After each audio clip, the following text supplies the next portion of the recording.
Hello, this is Robert Rickover. I'm an Alexander Technique teacher in Lincoln, Nebraska. I also teach regularly in Toronto, Canada, but these days I'm just teaching online.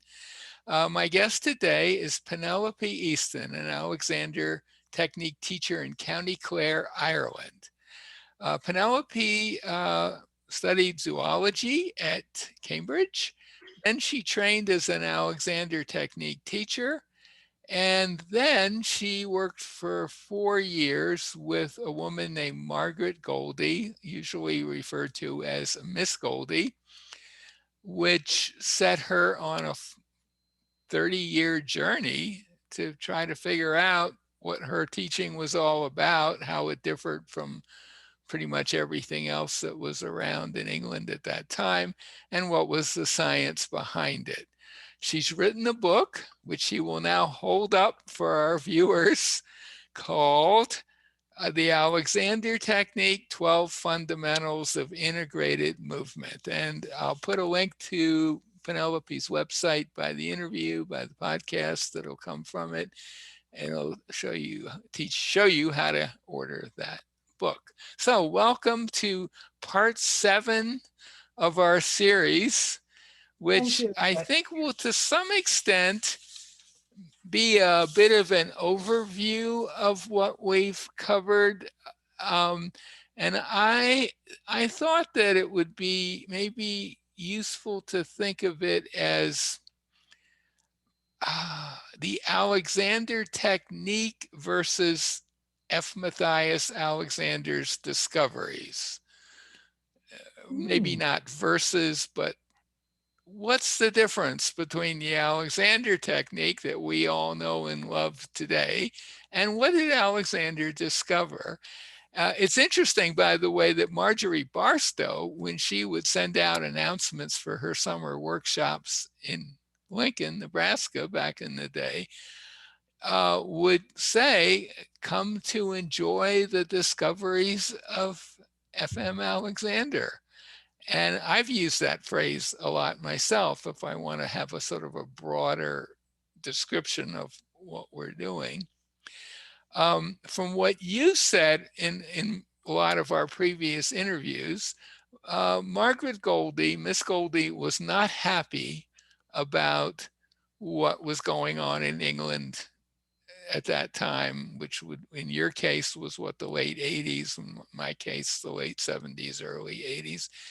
And she felt, I think it's a fair summary, that most teachers were not really teaching what Alexander discovered. I hate to use the word a dumbed down version of it, but of somewhat limited, different limited versions of what Alexander himself discovered.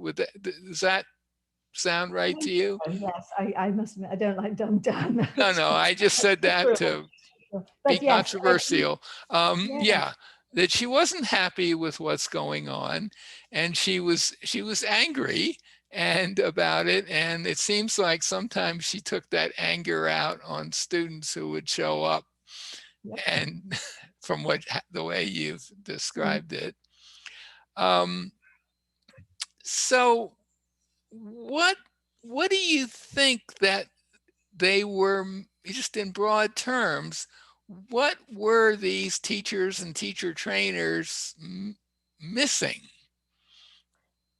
Yes, okay. So, yeah, it's not just one thing, I think. There's a number of ways of answering that.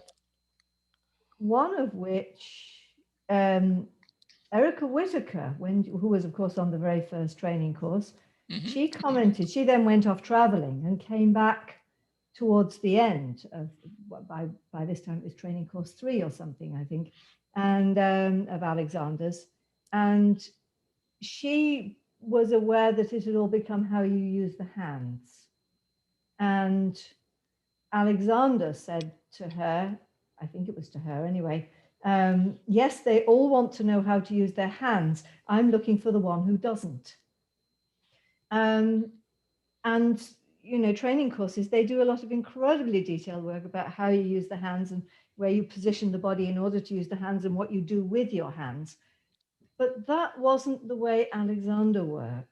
The descriptions that one gets from Frank Pierce Jones, and certainly what Erica taught us, which was that he stood back and he looked from this, place of total integration that he got because he was working on himself all the time, and that he just let his intuition, in a sense, I think one could call it, let him draw him to where he was needed, of which the hands were the connector, but the real work was being done in the thinking. And originally the hands were not the connector. There were it was just thinking. He didn't use exactly. his hands at all, and certainly to the extent this Delsarte process of Francois Delsarte, which seems to have influenced him a great deal, Delsarte did not use hands to teach. And what we've said in earlier podcasts is that Alexander didn't start using his hands in this directing information way until somewhere between 1912 and 1914. So he'd been teaching without hands for 20 years, using thinking and directing. And as we've said before, it was about spatial awareness, it was about seeing and then just, allowing something to come about. There's a lovely passage, Frank Pierce Jones asked AR, but where should I put my hands? And AR said, put them where they're needed. It's like, well, what does that mean? But that's what I think what Erica was showing us, that you just stand back and you look. Goldie was always letting go of me and walking away, and I was used to teachers coming up side on to me at the beginning of a lesson and staying either side on or behind me, side on behind me, side on behind me, maybe going down to my legs, but they never moved further than a foot away from me. They were right next to me the whole time, listening through their hands to what was needed and, really sort of working through the hands. And it's great work, but it's not what, as I understand it, what Alexander and Goldie were doing. They were standing back so that they were taking in the whole picture. And I think the danger, even if I can, go there, is to say when we can get too over involved with shoulders and too over involved with knees because we're listening through the hands and we don't actually, even we forget, we start working on specifics even. And I think it becomes a bit more, again, if I can stick my neck out, people aren't reaching the core muscles. When Goldie put hands on you, you were just there. The whole of you was there because she was there, the whole of it in herself. She wasn't trying to feel it out with the hands. She was finding it in herself and then communicating at that. But she was still communicating it. She'd wander off to her clock because, she'd take me back in the chair in this lovely, strong way. She'd get my back working, take me back to an angle, and then walk off and look at her clock. And what is going on here? Yeah. Here's a question, and it leads to a thought of mine. So at some point, Alexander became frustrated, I think, with using verbal instructions, perhaps directions of some sort. And in a way, he got around that by starting to use his hands. Somewhere, I think, again, it's in Frank Pierce Jones, where he says, he comes in one day and announces, well, you know what, I can get it for him. He's a sort of essentially saying, these people aren't really, they're not getting the directions properly. And so I can just get it for them with my hands, and it'll just make life easier for all of us. Even as late, sorry? There's a passage in Lily Westfeld where she says, yes, Lily one day Westfeld he came in and says this, and she said, after that, I saw him much happier. Yeah, and also on his training course, he was interviewed, his first training course, he was interviewed by George Trevelyan, think his first name is George, right? Mhm. Who did a really nice little article on that. It's not widely available, but he quotes Alexander as saying, "None of my students will believe that all they have to do is think the thought, and that'll do the trick." He actually puts it that way, and he says the trouble is, he says, they are all slaves to their muscles. Something along Interesting. those lines. Now, Yeah. I've thought a lot about that and about that transition to hands, and I just wonder, to me, it seems like maybe the problem was students not being able to implement his directions the way he had hoped they would. Maybe the problem was that his directions were not the best directions, not the best way of saying them to people. I don't think he understood. Um, I don't think his linguistic technique, let's put it that way, was that good. I don't think he was really Yeah. good at coming up with useful directions. And I think the directions that he used initially, and we don't exactly know what they are, but apparently at some point he's talked about, um, well, he would say things like neck free, right?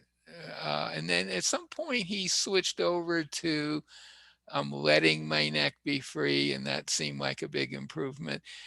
To me, both those, certainly letting my neck be free, telling someone to let their neck be free, to me, at this point in my teaching career, seems like an absolutely terrible direction, because it makes an assumption that just is not true in most cases. Most people don't know how to let their neck be free, and to Mm. tell them to do it is almost as bad as telling them to stand up straight or whatever. And I think he didn't really understand how the brain works fully in terms of direction versus implementation of direction. I I don't, think that's an interesting point because, now we have the analogy of computers. yeah, And, we know that if you write a program, if you want to send a rocket to the moon, you don't write the program in the rocket. no, You write the program in the lab. And then when the program is written, you take the program to the rocket and you fire the rocket. And the program then organizes the rocket. And it's like it's such a useful analogy that we write the program up here. It's a flawed analogy, I might say. It's not the whole story, but I think right, it's a better idea than I think they didn't understand, as you say, that distinction between thinking and that that the brain actually can integrate it, and then it can send several directions in all directions at once. Um, I think you're absolutely right that there's a whole set of technology that FM didn't have, and the knowledge of how the brain worked was one of it. The knowledge that everything actually works in networks, of course, is very recent. And then he didn't have his functional anatomy either. He did have a look at anatomy at one point. He went, don't like that, don't yeah, like what the anatomists are doing, and left it behind. But once you look at functional anatomy, where things join up, it makes much more sense. And then you can discover what these precisions of points were. So I think, we've only just, say, my book is packed full of the science behind it, how we think, how the direction, how the nervous system organizes movement, where reflexes fit in, because they're not the whole story, where the biodynamics fits in, try to put the whole picture together of all the science. That can only have been written in the last 10 years. It couldn't have been written before that. right, yeah, yeah. And so I think Alexander, people had a hard time using the directions that he taught them, Yeah. and why not just use my hands to fix them? Yeah. But Yeah. as Paul Collins, who was one of the directors of my training course, which was the first second generation training course, sponsored by Walter Carrington. said in a little meeting of students, we were talking about that very passage where he says, well, I can just get it for him. Paul was in a, Paul said, you know, that was a pretty dangerous moment. And I think he was absolutely right about that, because I think what's happened is you get teachers, that's pretty much all they do is use their hands, or some teachers like that. And what I've noticed when I get a new student who's had lessons, I always ask them. I ask them, well, who did they study with? I'm curious, and then I ask them, well, do you remember? What's your take on Alexander technique directions? Do you know about them, and do you use them when it's appropriate? Very few students have any idea how to use directions. Though some of them will say, I never heard the term before. That's not surprising. Some will say, oh, that's what my teacher used when they taught me. And a few of them said, I sort of vaguely remember, but I wouldn't necessarily know how to use directions. And to me, that seems like a really serious gap. And my first teacher was of the hands-on only, with very limited speaking, partly because his English wasn't very good. And when I started reading about the technique, because I was fascinated, because all these wonderful things were happening to me from his hands, I asked him, when are we going to get to directions? And he said, oh, not for a long time. That's only for very advanced people. But you see, here I think we've got the nub of it, that we hadn't worked out how to communicate. As you say, Alexander hadn't worked it out right at the start. He did his best. I mean, neck free. There's 7 joints in the neck. Excuse me, which one are we using? What are we freeing? It's way too unspecific. Back widen. I mean, there's at least 5 points that the back can widen. Back lengthen. Well, at least back lengthen makes more sense. But even so, you've got to lengthen this bit and this bit and this bit. They're way too unspecific. And again, this is where understanding the anatomy comes in. So you actually can say to people, well, neck free actually means the atlanto-occipital joint, but it also means coming up out of T8.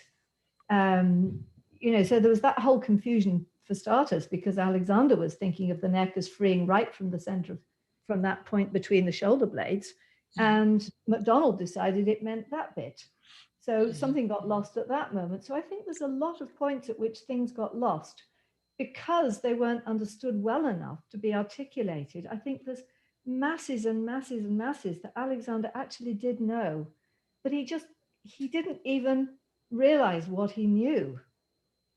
I think like the spatial awareness with the eyes thing, he was using it, but his eyesight was good. So he had no reason to realize what he was doing, because it's those of us who are short-sighted and have had to fight our way back to spatial awareness that go, wow, spatial awareness. But if you've always had spatial awareness, and after all, he spent half his childhood, because he got thrown out of school, lying on a hillside watching animals and being in nature. So he would have had that amazing spatial awareness. So why would he even mention it? Because if you don't lose something, you don't know it's there.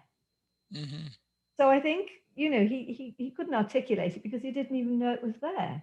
So I think there's all sorts of things like that and things he was doing and didn't articulate. I'm going to really stick my neck out here. I think only 50% of what Alexander was doing has come down to us. 50% is perhaps a figure plucked out of the air. It might be 70. A limited amount. Yeah. A limited amount. We actually haven't got the whole story. Right. And each of those main training course directors, they also took their bit. Did I tell you about what Goldie said about the elephant? Tell us, because you did tell me, but let's tell our audience, because I think it's very appropriate. It's juicy actually, because on my training course we were always asking, was which of them have the right answer, because Mr. MacDonald's training course were doing something so different from the Carringtons and something so different from the Barlows, and we found it so difficult to work on each other. because such different work was going on. And who actually had the right answer. So I asked Miss Goldie this one day, which of Carrington, MacDonald, and Barlow has what Alexander was doing, and she said, "My dear, you know the story of the three blind men and the elephant." So I knew the story, but I'll just explain it for those who don't. The three blind men going to see the elephant, and one puts its hands on the trunk and goes, "Oh, the elephant's like a snake." And another put their hands on the flank and goes, "Oh, the elephant's like a wall." And another puts their hands on the tail and goes, "The elephant's like a rope." And you could go on. And Yeah. I think everybody took their bit of the technique. And of course, there's been wonderful work done since of the MacDonald people going to the Carrington people and the Barlow people and saying, "Okay, so what's the bit that you got that we guys didn't?" And trying to put it all together. And I think places like Australia, probably have got a more integrated blend from the start, and maybe even America, I don't know. Certainly in Britain, they stayed a lot more, apart, except for Don Burton's schools that tried to, he was the first one to try and get, everybody working in the same room. But even with that, you see, I don't think you get the whole picture because of the stuff that never made it even into the training courses, the stuff that Miss Goldie had, and the stuff that Alexander was doing that even Goldie didn't know about, that Alexander never articulated, the stuff that goes right back to the beginning. I mean, Goldie worked with me on breathing. It's interesting you talk about directions like that. She worked with me on breathing, but she never told me how to do this natural breathing. It was John Hunter who told me how to do the breathe out, stay there and wait. And the nervous system will integrate it and will show you how to breathe. And I asked Ted McNamara once, did Goldie work with you on breathing? And he said, "Well, yes, she did." "Well, will you show me?" "Oh, it's only for very advanced students." Yeah. Now, I work with that because I've got a methodology now for doing it. I can be working with that methodology on people in their second, their third, their fourth lesson. I think once you've got a methodology, Oh, you can absolutely. introduce it straight away. And we can then Yeah. actually teach it. But we've been lacking methodologies. Yeah, I think that's a pretty fair statement. So, given this gap between what Alexander discovered for himself and what Miss Goldie felt was going on with present day at that time teachers, how do you, and not being happy about it, seeing it as less good, let's say, than what Alexander discovered, how do you reconcile that with Alexander's statements in 2 or 3 places to the effect in his books? I think the strongest version, I believe it's in MSI, where he says, "I would like nothing better than to do away with teachers like me. That my place in the present world or present economy shouldn't be there. You shouldn't need people like me to to to deal with these kind of problems that I am addressing." I think maybe in the back of his mind was something like, well, if we taught our kids properly, they wouldn't get into this problem in the first place, and so on. How do you reconcile that with this gap that's appeared where, at least from Miss Goldie's point of view, things have gone downhill? Yes. I mean, it's a wonderful ideal, isn't it? That we actually teach. I mean, I think we all hold that as a secret dream, that someday there'll be an Alexander Technique tutor in every school, that the teachers themselves will have been trained in it, that the Or teacher trainers parents, will have been will the learn parents will have enough been and they'll the just parents will have all been taught before they even birth the child. I right. mean, the thing goes so far back, doesn't Yeah. it? And actually, it's Yeah. such a huge problem because I'm also a nutritionist. And Mm-hmm. one of the things that strikes me is you go into a supermarket and you have a small section labeled health foods. Right. How about labeling all the rest of the supermarket illness foods? And, Yes. it's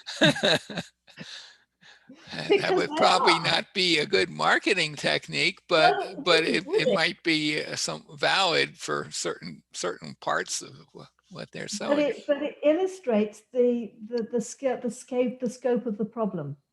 Yeah. That the health market is this big and the Mhm. illness market is this big. And I think we're up to in the same up against the same thing when we try and introduce our concept that we are a very small voice shouting in a, whispering into a great maelstrom, which is increasingly led by fitness trainers saying, this is how you get your core working, and this is what you should do, and this is how you can take a longer stride by buying these shoes, and Right. you need these gadgets, and all of which is tremendous for making money because you then need, performance drinks to go with it and foods that give you extra oomph because do you really there was those runners in Mexico who run they're a tribe that are Yeah. They run 50, 100 miles, whatever, for through fun, rough terrain, for fun. probably Yeah, not wearing shoes. Yeah. I mean, yeah, yeah. it's And I once watched a trainer, on a YouTube video. There's this trainer saying, "But where does he get the 50,000 calories that you need to run 100 miles?" And I'm thinking, you're missing something here. yeah, he's Those not guys don't using that have many calories. He's Yeah. not using that many calories, Yeah. you know? So there's a whole disjunctive thinking going on.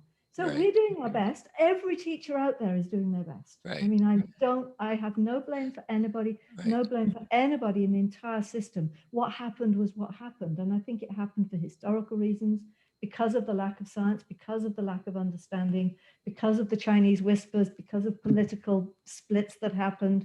There's a whole multitude of reasons why we've ended up where we are. And Right. Not everybody just has done their political, best. personal animosities of That the too.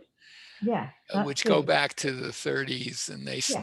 when I And was they there, stay. they were still complaining Yeah. about him. But Yeah. yeah, We've but all done our how best. about this theory of what went on? Maybe, and I'm not saying Alexander was conscious of it in quite this way, but maybe the only way to preserve at least some of what he discovered was to create something that was kind of like a technique. I don't believe he ever used that phrase himself, but something that could be packaged and taught on a training course for teachers, and that teachers could then work with people in the public, and it would have enough of what he discovered to be useful, but also not so much that it,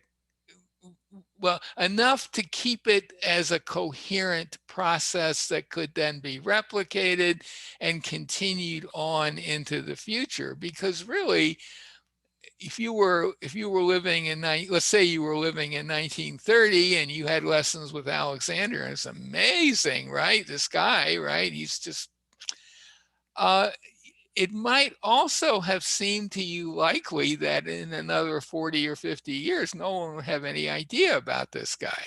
I mean, he would have, he wrote these books that no one would know about 50 Mm. or 100 years later. But Well, now it is almost 100 years later, and we do uh, know about him, and we know about the books. We don't necessarily know all the stuff he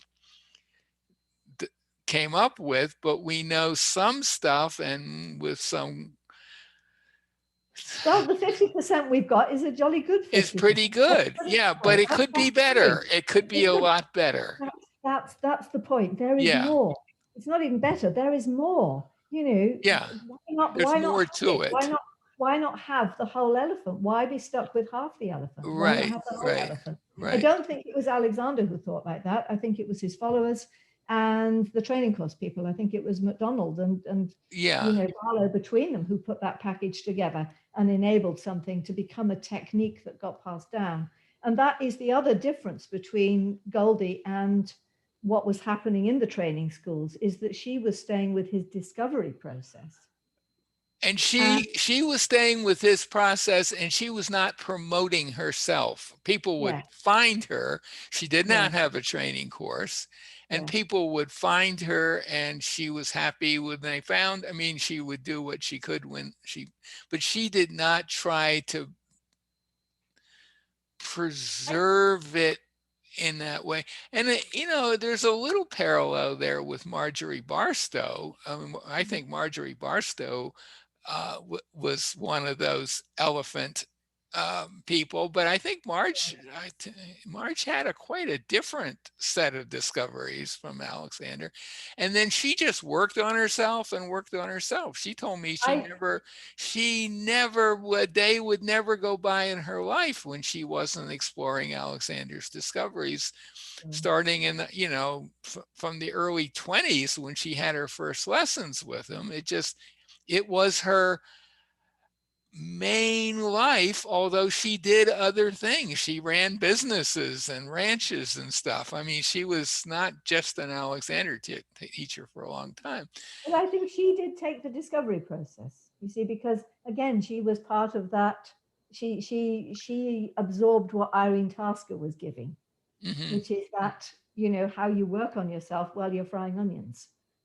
Well, she was That was very much application yes, oriented in her that's right. And teaching, and I very think the practical. people She was very practical. probably Yes, the most practical person in a way, and the yes, most aware person you could yes. imagine in her And I own think way. Erica Whitaker had that as well, but of course Hmm. she never had a training course and she didn't even have the number of students that Marge had. Hmm. And Marjorie Barlow took a little bit of that away as well. Hmm. But, and I don't know what Carrington had of that, but MacDonald, I don't think was interested in that side at all.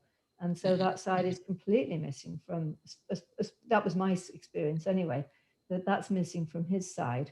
And, it's, again, I've turned that discovery process into a methodology of discovery process Right, by working out the thinking processes and the brain processes, this whole right brain thing right, and the spatial awareness thing, by which you can find the discovery process. And the breathing, it's also a discovery process. You breathe out and you have to wait, right. but you have to know how to get your mind out of the way to let that happen. So I've put methodologies on a lot of this stuff that's never had methodologies put on it before, as well as science, as well as anatomy. I've also put methodologies on it. And Well, that I think, here's a what if question. yeah, I don't know whether it was John Doe or someone else said, really, Alexander's major contribution was not the Alexander technique, but keeping Delsart's original ideas alive. well, that Because would be a Jando quote. that would be John Doe saying that, I imagine, Yeah, because his take on it is that the Delsart that merged later in the 19th century, that's kind of the only one that most people know about, really has very little to do with what Francois Delsart was doing, or it comes even along what his completely. younger brother, who Yeah, emigrated to Tasmania and obviously influenced Alexander, was doing. And that if it might have been helpful in some ways if Alexander had referenced this guy. He didn't write any books, Delsart, but there are notes that he wrote that apparently have been published now. It and might they have been turn them up all helpful the if time. he had sort of awoken the world to this French guy from the 1840s and so on, but he didn't, for various reasons. Partly because maybe when he got to England, that might not have been the best strategy for attracting students, So, better absolutely. off that I think you said this, better off to Yeah, be the self-made man, the yes, unique guy from Australia that's got the, yes. but we're gonna drop Australia off the equation as quickly as we can Well, by Alexander getting reinvented by himself. developing a nice British accent, because he didn't really want to be seen as an Australian, right? No, no.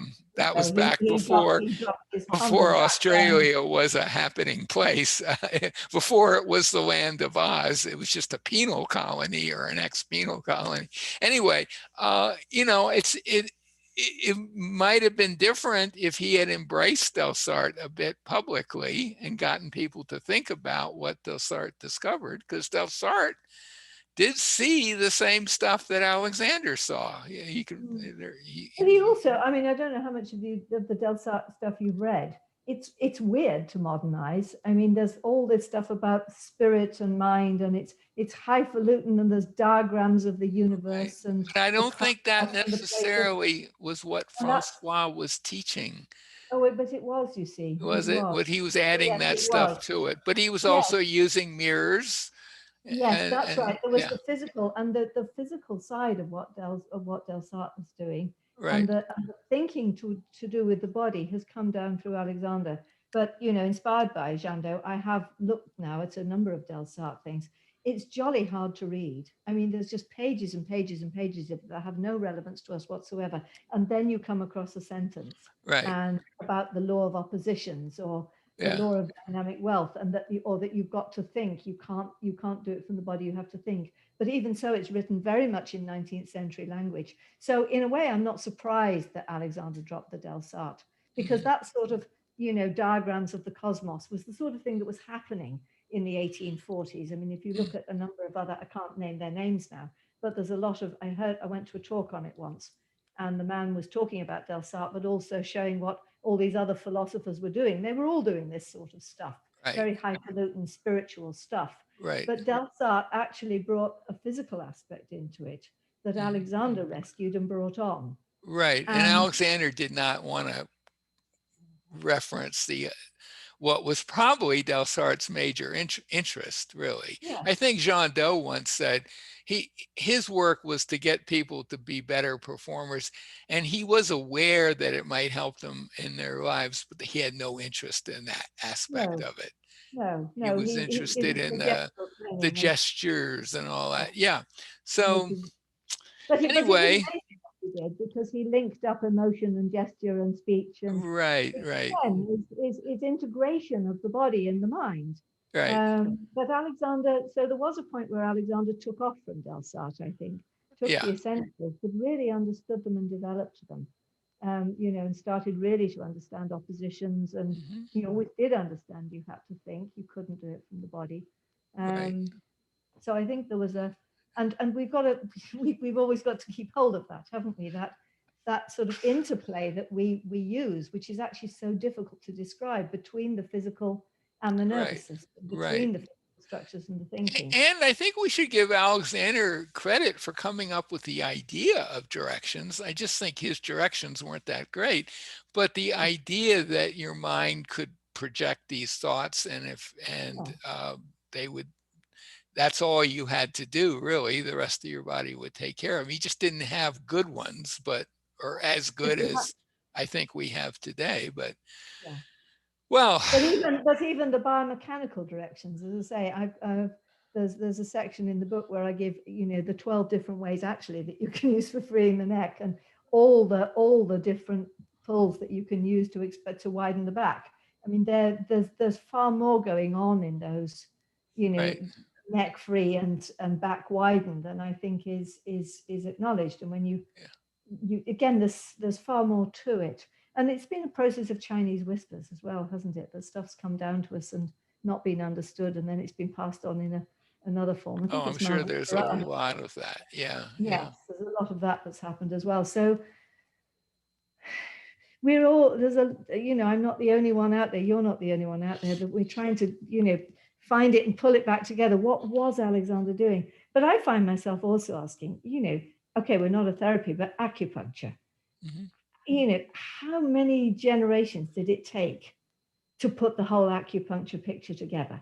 hmm, That wasn't done by one man in one lifetime, was it? Because there's 12 meridians and 5 elements, and and all the different ways, that all the points, and they must have been working on that stuff for centuries before really they got something that was really teachable and passable down. And now you go to an acupuncturist and they go, yep, that's your liver meridian and that's it. And you can right. learn it in 3 years. But it must have taken a lot of generations to put that package Well, together. And I think what we're doing, traditional Chinese medicine, which is people are practicing that now. goes back around 4,000 years. Exactly. And so And it's been it's worked on not a and new worked on and thing. Yeah. worked on. It's not a new thing, exactly. And it's been worked on and evolved and worked on and evolved. And, we're needing to do that with the technique. Goldie told me that at the end of his life, Alexander was asked, have you done it? And he said, oh no, I'm only halfway through. Well, he does say somewhere, I hope that my work will be seen as a signpost for Mm-hmm. future generations. They will see what I was interested in and where I was heading, and makes it very clear that he never felt he was anywhere near Sure. the end of Stunning. of Yeah. what was possible. Yeah, he was very But clear about that. But I think Yeah. we are beginning to understand it. I mean, the paper that Tim Cacciatore and Rajal Cohen and Patrick Johnson did last year, where Mhm. they actually put a scientific model of the Alexander together And of the actually measured a thing. This is yeah, like such an that work is so important, because yeah, the postural tone stuff, yeah, because they actually measured the effects of Alexander lessons, not by people reporting on, oh, I felt better, my back pain went away, actual measurement of yeah, postural tone.